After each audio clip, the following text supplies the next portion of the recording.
Chanda Monroe from Aurora, Colorado, cleans homes for a living. Although she lived with chronic hip and back pain, she continued to work whenever she could.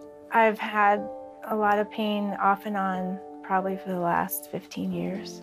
You can imagine that could really hurt your back when you're bending and swooping and twisting and all that. In July of 2018, Chanda's suffering reached a new level. When the pain was at its worst, I would just have to sit or go to bed and maybe sometimes put ice on the area and, I don't know, just pray about it. It kept me from doing a lot of things. I felt so much pain that I didn't even want to go to work. On July 19th of that same year, Chanda was debating about going to work or going to her chiropractor. Then there was the third option. I had a feeling that God told me to turn on the 700 Club, and it was about 8:30 a.m. I turned it on, and Brenda Sipes had her story. And she had a story about her neck being injured in a car accident, I think. And it was really bad. I saw her put her hand upon her neck, and they prayed for her. And she said, "I have no more pain." And as soon as she said that, I was watching, and I said, "I want that," because I was in so much pain. And so I just continued to pray.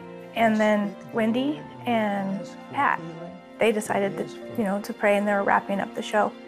And so I said, okay, I'll pray with them. So I put my hand upon my back, and Wendy said, "You just saw this piece about Brenda's neck, and you've had, it's not so much your neck, but your back, and you are asking for the same miraculous surgery to take place, and God is saying yes today. Your spine is being completely healed."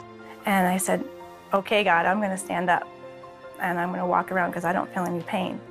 And so I got up and walked around, and I started praising Jesus. I just said, oh my gosh, I have no more pain. Thank you, Lord. And I put my hands up in the air, and I was thanking him, and I couldn't believe it. And I was so happy because he healed me. And I had no more pain. It was gone completely. I was able to go to work that day and feel no pain. And for the rest of the week, and for the rest of the next week, and the week after. When she's not working, Chanda loves to spend time with her husband, Zach, and her children and 2 grandchildren. Since my healing, I'm able to pick up the kids and play with them and go to the park and walk the dogs. I love to share this story because I've never experienced this before, and it was the most wonderful thing I've ever felt. I felt the Holy Spirit go from the bottom of my feet all the way up through my body, and I knew it was God.